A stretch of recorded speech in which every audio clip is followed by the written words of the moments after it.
सातारा जिल्हा परिषदेच्या अध्यक्ष आणि उपाध्यक्ष निवडीच्या वेळी जो गोंधळ झाला त्या गोंधळामध्ये जो राष्ट्रवादीच्या 2 सदस्यांवर अपहरणाचा तक्रार दाखल केली गेली आणि या तक्रारीच्या अनुषंगानं त्या सदस्यांवर कारवाईसाठी पोलिसांनी त्यांना ताब्यात घेतलं। परंतु ज्या व्यक्तीचं अपहरण झालं ते बापू शिंदे आपल्या सोबत आहेत।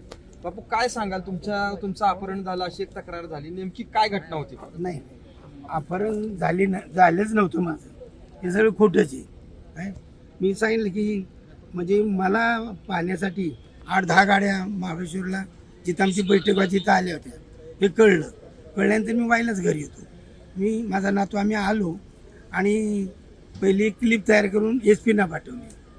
त्यानंतर मग एक जबाब तयार करून महाबळेश्वर पोलीस स्टेशनला गेलो, ते म्हणजे आम्ही घेणार नाही, मग त्यांनी डायरीत नोंद केली। तिथून मग पुन्हा वाईत आलो, वाईत मग माझं म्हणणं सगळं देऊन पोच घेतली 5 वाजून 5 मिनिटांनी आणि घरी जाऊन आंघोळ वगैरे केली। आता म्हटलं विषय संपला ना आणि पुन्हा आमच्या ग्रुपमध्ये निघालो। पण तुम्ही 35-40 दिवस काय होता ते बाहेर होतात आणि तुम्हाला ज्या दरम्यान तुमचं अपहरण झालं, तुम्हाला मारहाण करण्याचा तुमचा प्रयत्न झाला, अशा प्रकारचा तो गुन्हा नोंद आहे? नाही तो चुकीचा आहे। तो मी इतक्याच नव्हतं, येऊन जाणंच होतो। तर तुम्ही जो चुकीचा गुन्हा म्हणताय तो तुमच्या स्वतःच्या मुलांनी दाखल केलेला आहे। विकास शिंदे हा तुमचा मुलगा आहे आणि त्यांनी दाखल केला, मग हे तुमचा आणि त्यांचा संबंध नाही का? किंवा तुमचं आणि त्यांचं बोलणं होत नाही का?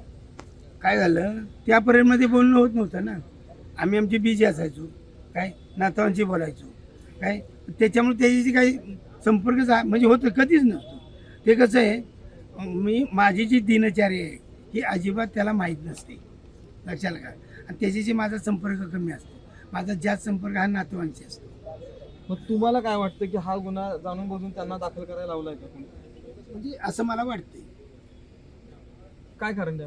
ती कारण नाही सांगू शकत, पण जाणून दाखल करायला लावलं हे मात्र सत्य असू शकतं। यामध्ये विकास शिंदेचा काय रोल नाही असं काही? असं मला वाटतं। आता तुमची ह्या परिस्थितीत काय मागणी आणि हा गुन्हा दाखल करण्यामागचा हेतू काय होता? म्हणजे त्यांना जिल्हा परिषद ताब्यात घेण्यासाठी केलेले षडयंत्र होतं। आता बघू, जरी झालं असलं तर त्याची आम्ही कोर्टामध्ये दाद मागू। तुम्ही आता जो जबाब दिला पोलिसांना तो काय दिला आहे? की मी दिले, ते माझं अपहरण वगैरे झाले नव्हतं, कुठलं आम्ही दाखवलं नव्हतं। काय मी आणि ज्यांनी तक्रार केली तो त्यांचा मुलगा आम्ही सतत मिटिंगला आल्या ते एकत्रित जात होतो, हा जबाब मी दिलेला आहे। म्हणजे माझ्या विरुद्ध जी काय तक्रार केली त्या अनुषंगाने मी सगळा जबाब त्यांना दिलेला आहे, तसं काही घडलं नव्हतं। एकूणच बापू शिंदेचं सांगणं आहे की त्यांच्या विरोधात दिलेली जी तक्रार आहे ती खोटी आहे आणि माझं अपहरण झालं नव्हतं, अशा प्रकारचं वक्तव्य हे आता आपल्याशी बोलत असताना बापू शिंदे यांनी केलेलं आहे।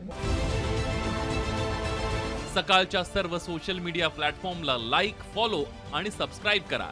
तसंच सर्व नोटिफिकेशनसाठी बेल आयकॉन प्रेस करायला विसरू नका।